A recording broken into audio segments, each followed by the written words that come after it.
உத்தரப்பிரதேசத்தில் தொழில்நுட்பத்தை மட்டுமே நம்பிச் சென்ற இளைஞருக்கு விபரீதம் நேரிட்டது. லக்னோவில் கூகுள் மேப் காட்டிய வழியை பின்பற்றிச் சென்ற இளைஞர் ஒருவர் எதிர்பாராத விதமாக ஒரு கிணற்றுக்குள் தவறி விழுந்தார். சுமார் 1.5 மணி நேரமாக திக்கற்ற நிலையில் அவர் எழுப்பிய கூக்குரலை கேட்டு விரைந்து வந்த காவல்துறையினர் கயிறு இல்லாத சூழலில் சமயோசிதமாக தங்கள் கழுத்து துணியையே பயன்படுத்தி அவரை பத்திரமாக மீட்டனர். கணவரின் வருவாய் ஈட்டும் திறனை மனைவியோ அல்லது அவரது குடும்பத்தாரோ சிதைத்துவிட்டு ஜீவனாம்சம் கோருவது ஏற்புடையதல்ல என்று அலகாபாத் உயர்நீதிமன்றம் தீர்ப்பளித்துள்ளது. இது தொடர்பான வழக்கொன்றில் நீதிபதி லட்சுமிகாந்த் சுக்லா இந்த தீர்ப்பை வழங்கினார். அவ்வழக்கில் மனைவியின் தந்தை மற்றும் சகோதரரால் துப்பாக்கியால் சுடப்பட்டதில் மருத்துவரான அவரது கணவரின் முதுகுத்தண்டில் குண்டு பாய்ந்து அவர் பணியாற்ற முடியாத நிலைக்கு தள்ளப்பட்டார்.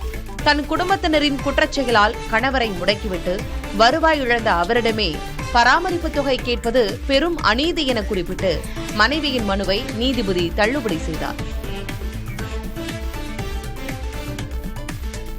கர்நாடகாவில் பைக் டாக்ஸி சேவைகளுக்கு விதிக்கப்பட்டிருந்த தடையை நீக்கி அம்மாநில உயர்நீதிமன்றம் உத்தரவு பிறப்பித்துள்ளது.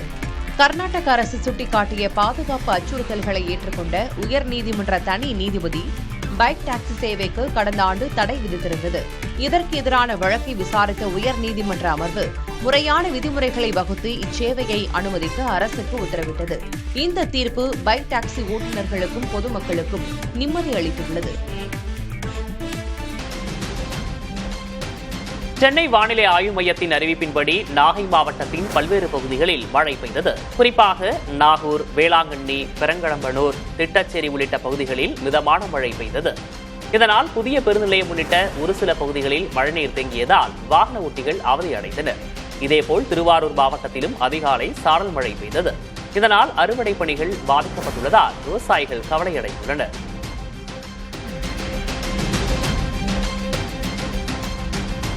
திருவள்ளூர் மாவட்டத்தில் பல்வேறு பகுதிகளில் பரவலாக மழை பெய்ததால் வாகன ஓட்டிகள் அவதியடைந்தனர்.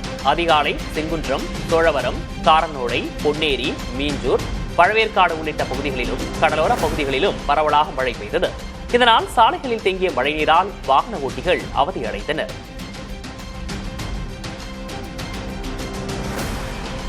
கொடைக்கானலில் கடந்த 2 நாட்களாக மக்களை நடுங்க வைத்த கடும் உறைபனி தற்போது விலகியிருக்கிறது. வட இலங்கையில் உருவாகியுள்ள காற்றழுத்த தாழ்வு நிலையால் வானிலையில் மாற்றம் ஏற்பட்டுள்ளது.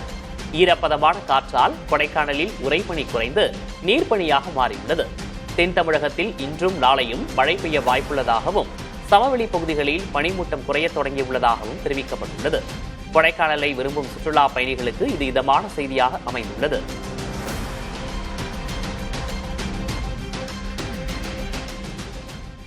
தமிழகத்தில் டெங்கு மற்றும் சிக்கன் குனியா பாதிப்பு அதிகரித்து வரும் நிலையில் நோய் எதிர்ப்பு சக்தியை அதிகரிக்க வாரத்தில் 2 நாட்கள் 30 மில்லி லிட்டர் அளவு நிலவேம்பு குடிநீர் அருந்தலாம் என சித்த மருத்துவர் வீரபாபு தெரிவித்திருக்கிறார். காய்ச்சல் பாதிப்பு உள்ளவர்கள் மருத்துவர்களின் பரிந்துரைப்படி நாள்தோறும் நிலவேம்பு குடிநீர் மற்றும் 2 அமுக்கரா சூரணம் மாத்திரைகளை எடுத்துக் கொண்டால் நோய் எதிர்ப்பு ஆற்றலை மேம்படுத்த முடியும் என்று அவர் அறிவுறுத்தியுள்ளார்.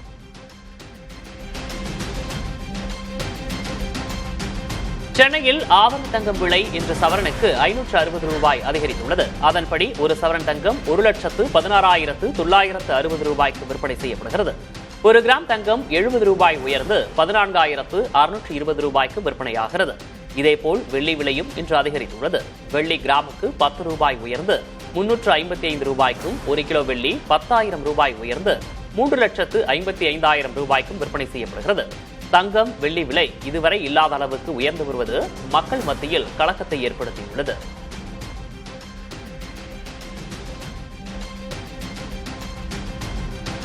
தேனி மாவட்டம் ஆண்டிப்பட்டி யானை மார்க்கெட்டில் தக்காளி விலை கடும் வீழ்ச்சியடைந்துள்ளதால் விவசாயிகள் வேதனையடைந்துள்ளனர்.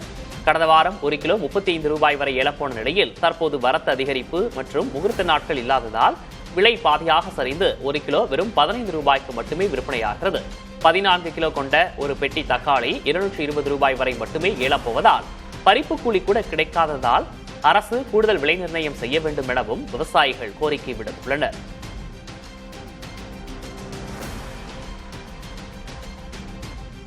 சென்னை மாநகராட்சியில் சுமார் 35,000 தெருநாய்களுக்கு இன்னும் ரேபிஸ் தடுப்பூசி போடப்படவில்லை என்ற அதிர்ச்சி தகவல் வெளியாகியுள்ளது.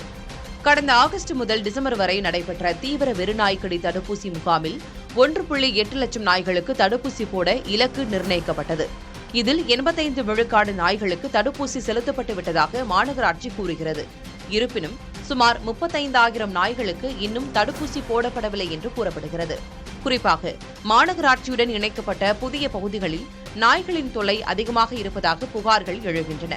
தடுப்பூசி போடப்படாத நாய்களால் பொதுமக்களுக்கு, குறிப்பாக சிறுவர்களுக்கு பெரும் அச்சுறுத்தலாக உள்ளது. எனவே விடுபட்ட நாய்களை கண்டறிந்து விரைவாக தடுப்பூசி போட வேண்டும் என சமூக ஆர்வலர்கள் கோரிக்கை விடுத்துள்ளனர். சென்னையில் 20 ஆண்டுகளுக்கு பிறகு டபுள் டெக்கர் சுற்றுலா பேருந்து சேவை இன்று தொடங்கியுள்ளது.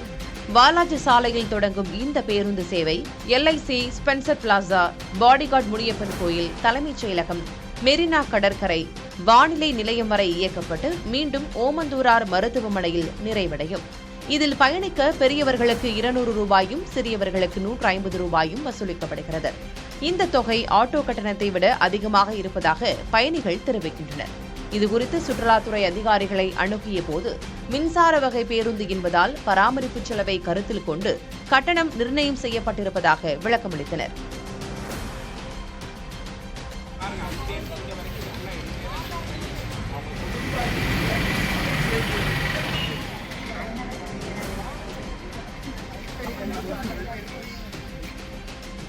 நெல்லை, தென்காசி மற்றும் தூத்துக்குடி மாவட்டங்களில் 16வது தாமிரபரணி நீர்வாழ் பறவைகள் கணக்கெடுப்பு பணி தொடங்கியது. AG அமைப்பும் சில தன்னார்வ அமைப்புகளும் இணைந்து நடத்தும் இக்களப்பணியில் 250க்கும் மேற்பட்ட தன்னார்வலர்கள் 8 குழுக்களாக பிரிந்து பறவைகளின் இனம், வசிப்பிடம் மற்றும் கூடுகளை ஆய்வு செய்து மென்பொருளில் பதிவு செய்தனர். இந்த ஆண்டு போதிய மழை பொழிவால் குளங்கள் நிரம்பியுள்ளதால் உள்நாட்டு மற்றும் வெளிநாட்டு பறவைகளின் எண்ணிக்கை கணிசமாக அதிகரிக்க வாய்ப்புள்ளதாக ஆர்வலர்கள் தெரிவித்துள்ளனர்.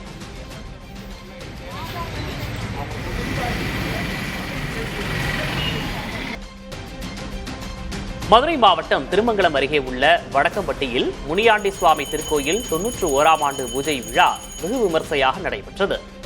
முனியாண்டி விலாஸ் உணவக உரிமையாளர்கள் மற்றும் தொழிலாளர்கள் குடும்பத்துடன் ஒன்றிணைந்து நடத்திய இந்த விழாவில் நேர்த்திக்கடனாக வழங்கப்பட்ட 160க்கும் மேற்பட்ட ஆடுகள் மற்றும் 100க்கும் மேற்பட்ட சேவல்கள் வெளியிடப்பட்டன. சுமார் 2500 கிலோ அரிசி கொண்டு நள்ளிரவில் மணக்க தயாரிக்கப்பட்ட பிரியாணி அதிகாலையில் ஆயிரக்கணக்கான பக்தர்களுக்கு பரிமாறப்பட்டது.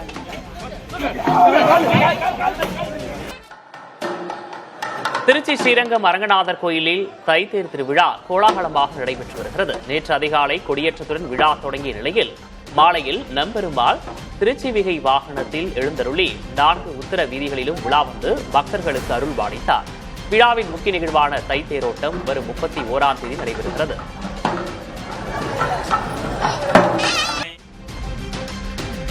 கடலூர் மாவட்டம் கோணாங்குப்பம் கிராமத்தில் புனித பெரியநாயகி அன்னை திருத்தலத்தின் தேர் பவனி பெருவிழா வெகு சிறப்பாக நடைபெற்றது. இதற்காக கேரளா, கர்நாடகா மற்றும் தமிழகத்தின் பல்வேறு மாவட்டங்களிலிருந்து வந்திருந்த ஆயிரக்கணக்கான பக்தர்கள் தேரை வடம் பிடித்து இழுத்தனர். பக்தர்களின் வசதிக்காக சிறப்பு பேருந்துகள் ஏற்பாடு செய்யப்பட்டன. மேலும் 100க்கும் மேற்பட்ட காவல்துறையினர் பாதுகாப்பு பணியில் ஈடுபட்டனர்.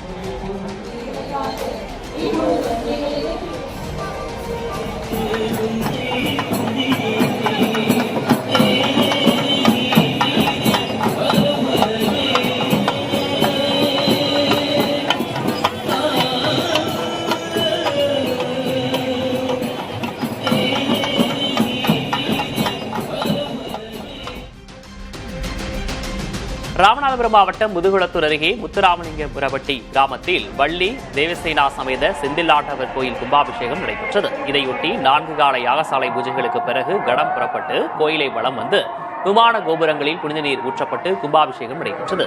பிறகு மூலவர், வள்ளி, தெய்வானை சமேத முருகனுக்கு பால் உள்ளிட்டவற்றால் சிறப்பு அபிஷேக ஆராதனைகள் நடந்தன. ஜக்கதேவி, செல்வ விநாயகர் கோயிலிலும் கும்பாபிஷேகம் நடைபெற்றது.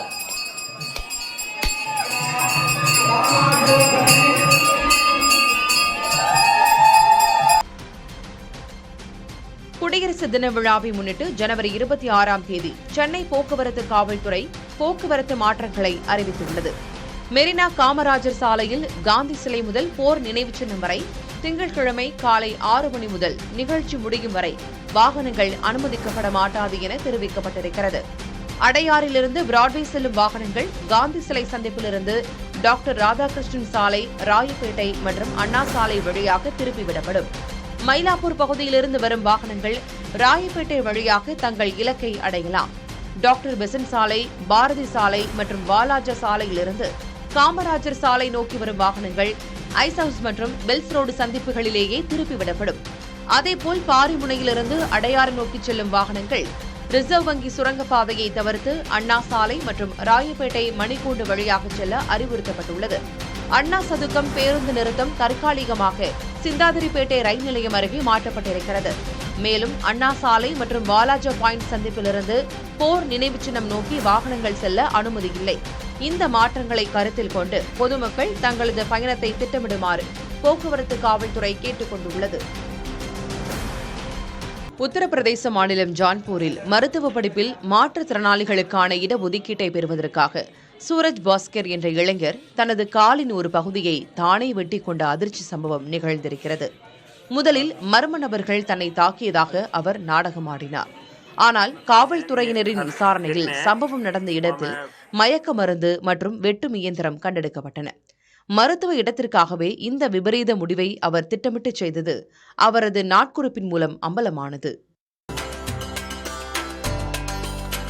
உத்தரப்பிரதேச மாநிலம் பிரயாக்ராஜில் நடைபெற்று வரும் மாக் மேளாவில் வசந்த பஞ்சமி தினத்தில் 1 கோடிக்கும் அதிகமான பக்தர்கள் கங்கை மற்றும் திருவேணி சங்கமத்தில் புனித நீராடினர்.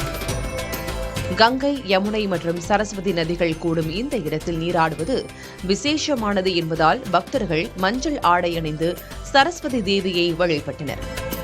பக்தர்களின் வசதிக்காக 800 ஹெக்டேர் பரப்பளவில் அடிப்படை தேவைக்கான ஏற்பாடுகளும் செய்யப்பட்டுள்ளன.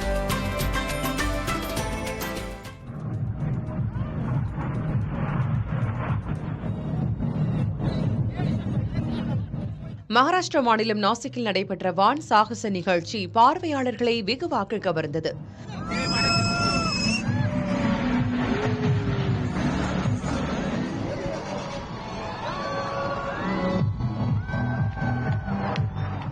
கங்கப்பூர் அணை பகுதியில் சூரிய கிரண் குழுவினர் வானில் பல்வேறு வித்தைகளை செய்து காட்டினர்.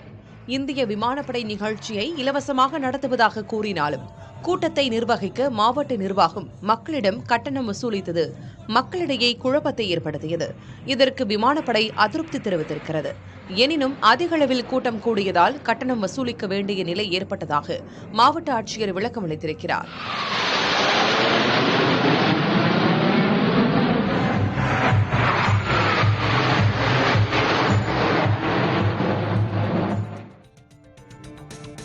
ராஜஸ்தானில் பருவம் தவறி பெய்த கனமழை மற்றும் ஆலங்கட்டி மழையால் பயிர்கள் கடுமையாக சேதமடைந்துள்ளன.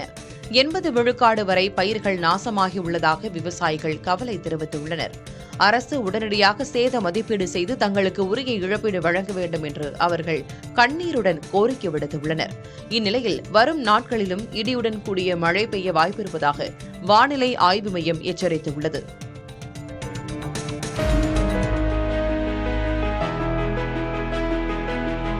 அமெரிக்காவின் மேற்கு மிச்சிகன் பகுதி தற்போது கடும் உறைபனியின் பிடியில் சிக்கி தவிக்கிறது. அங்கு வெப்பநிலை 0க்கும் கீழே சென்றிருப்பதால் ஏரி பகுதிகளில் இருந்து வரும் பனிப்பொழிவு மக்களின் இயல்பு வாழ்க்கையை முடக்கியுள்ளது.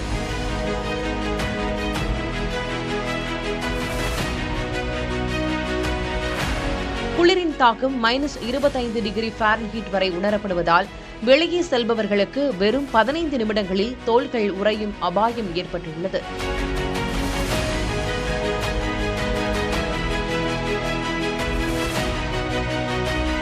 கடும் குளிரால் சாலைகளில் தூவப்படும் உப்பும் வேலை செய்யாததால் வாகனங்கள் பனிக்கட்டியில் சறுக்கும் நிலை ஏற்பட்டிருக்கிறது.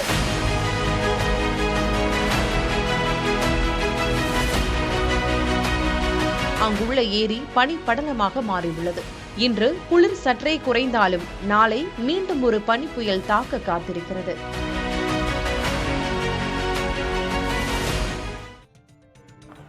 அமெரிக்காவின் கிழக்கு கடற்கரை பகுதியில் வீசவுள்ள பனிப்புயல் காரணமாக சுமார் 15 கோடி மக்கள் பாதிக்கப்படக்கூடும் என எச்சரிக்கை விடுக்கப்பட்டுள்ளது. பல இடங்களில் 1 அடிக்கும் அதிகமான பனிப்பொழிவு இருக்கும் என்றும் டெக்சாஸ் முதல் ஜார்ஜியா வரை உறைபனி மழை பொழியும் என்றும் கணிக்கப்பட்டுள்ளது. இதனால் இதுவரை 1400 விமானங்கள் ரத்து செய்யப்பட்டுள்ள நிலையில் மேலும் 4000 விமான சேவைகள் பாதிக்கப்படக்கூடும் என எதிர்பார்க்கப்படுகிறது. இதனிடையே பயண கட்டுப்பாடு மற்றும் மின்வெட்டு ஏற்படக்கூடும் என்பதால் பொதுமக்கள் பாதுகாப்பாக இருக்க அறிவுறுத்தப்பட்டுள்ளது.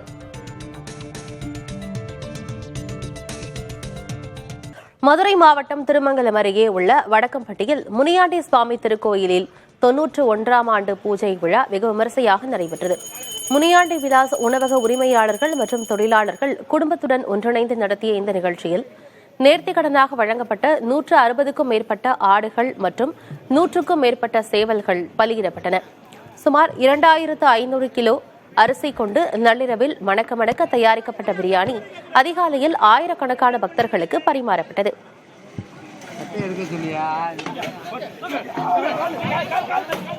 சென்னையில் ஆபரண தங்கம் விலை இன்று சவரனுக்கு 560 ரூபாய் அதிகரித்துள்ளது. அதன்படி ஒரு சவரன் தங்கம் 1,16,960 ரூபாய்க்கு விற்பனை செய்யப்படுகிறது. 1 கிராம் தங்கம் 70 ரூபாய் உயர்ந்து 14,620 ரூபாய்க்கு விற்பனையாகிறது. இதேபோல் வெள்ளி விலையும் இன்று அதிகரித்திருக்கிறது. வெள்ளி கிராமுக்கு 10 ரூபாய் உயர்ந்து 355 ரூபாய்க்கும், 1 கிலோ வெள்ளி 10,000 ரூபாய் உயர்ந்து 3,55,000 ரூபாய்க்கும் விற்பனை செய்யப்படுகிறது. தங்கம் வெள்ளி விலை இதுவரை இல்லாத அளவுக்கு உயர்ந்து வருவது மக்கள் மத்தியில் கலக்கத்தை ஏற்படுத்தியுள்ளது. அமெரிக்காவின் மேற்கு மிச்சிகன் பகுதி தற்போது கடும் உறைபனியின் பிடியில் சிக்கி தவிக்கிறது. அங்கு வெப்பநிலை 0க்கும் கீழே சென்றிருப்பதால் ஏரி பகுதிகளில் இருந்து வரும் பனிப்பொழிவு மக்களின் இயல்பு வாழ்க்கையை முடக்கியுள்ளது.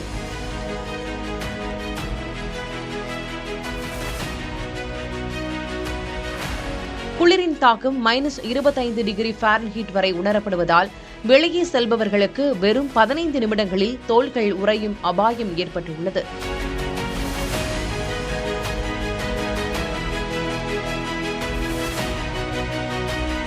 கடும் குளிரால் சாலைகளில் தூவப்படும் உப்பும் வேலை செய்யாததால் வாகனங்கள் பனிக்கட்டியில் சறுக்கும் நிலை ஏற்பட்டிருக்கிறது.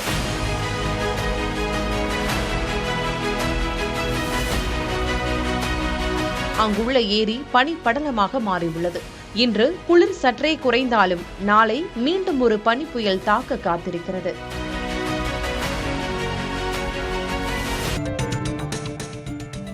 அடுத்த 5 ஆண்டுகளுக்கு திராவிட மாடல் ஆட்சியை தொடர வேண்டும் என மக்கள் முடிவெடுத்து விட்டதாக முதல்வர் மு.க. ஸ்டாலின் தெரிவித்துள்ளார். சட்டமன்றத்தில் பேசிய அவர் மீண்டும் வருவோம், மீண்டும் வெல்வோம் என நம்பிக்கை தெரிவித்துள்ளார். இந்த பேரவைக்கும் நாட்டுக்கும் நாட்டு மக்களுக்கும் நான் சொல்வது ஒன்றுதான். நான் இந்த 5 ஆண்டு காலத்தில் எனக்கும் என் மனசாட்சிக்கு கட்டுப்பட்டு தினந்தோறும் திட்டங்களை தீட்டி உழைச்சிருக்கிறேன். இன்னும் உழைக்க காத்திருக்கிறேன். இந்த 5 ஆண்டு கால உழைப்பையும் வளர்ச்சியையும் பார்த்து அடுத்த 5 ஆண்டுகளுக்கும் திராவிட மாடல் ஆட்சி தான் தொடரணும்னு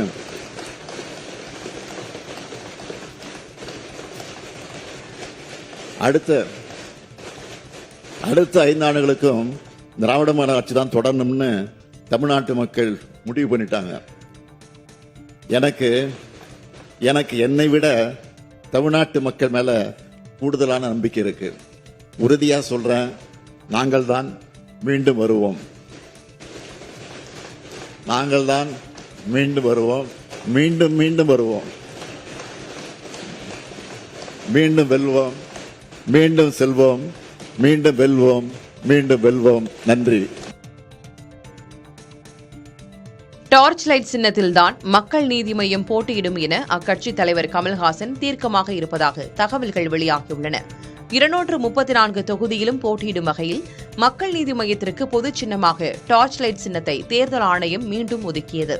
இதனிடையே திமுக கூட்டணியில் இடம்பெற்றுள்ள மக்கள் நீதி மய்யத்தை உதயசூரியன் சின்னத்தில் போட்டியிட வைக்க திமுக திட்டமிட்டுள்ளதாக தகவல்கள் வெளியாகியுள்ளன. அதே சமயம் திமுக கூட்டணியில் டார்ச் லைட் சின்னத்திலேயே போட்டியிடுவோம் என மக்கள் நீதி மய்ய கட்சித் தலைவர் கமல்ஹாசன் உறுதியுடன் இருப்பதாக கூறப்படுகிறது. வாக்கு வங்கி அதிகமுள்ள 12 தொகுதிகளின் பட்டியலை திமுக தலைமையிடம் கமல்ஹாசன் வழங்க உள்ளதாகவும் தகவல்கள் வெளியாகியுள்ளன. தேமுதிகவுக்கு உரிய நேரத்தில் நல்லது செய்யும் பொறுப்பு அம்மாவாக தனக்கு உள்ளது என அக்கட்சியின் பொதுச் செயலர் பிரேமலதா விஜயகாந்த் தெரிவித்துள்ளார்.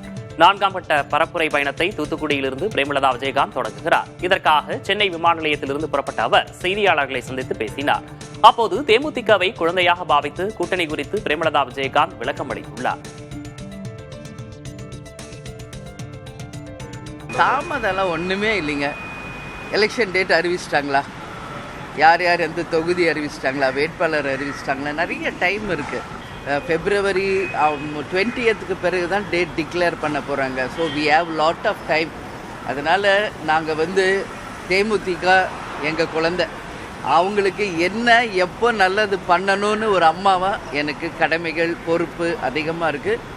அதனால் உரிய நேரத்தில் எல்லாருமே போற்றக்கூடிய ஒரு நல்ல கூட்டணியை நிச்சயமாக அமைப்போம் என்பதை மட்டும் இந்த நேரத்தில் நான் தெளிவாக பல முறை சொல்லியிருக்கேன். உரிய நேரத்தில் நல்ல ஒரு முடிவெடுத்து நிச்சயமாக அறிவிப்போம். அதுதான் உண்மை.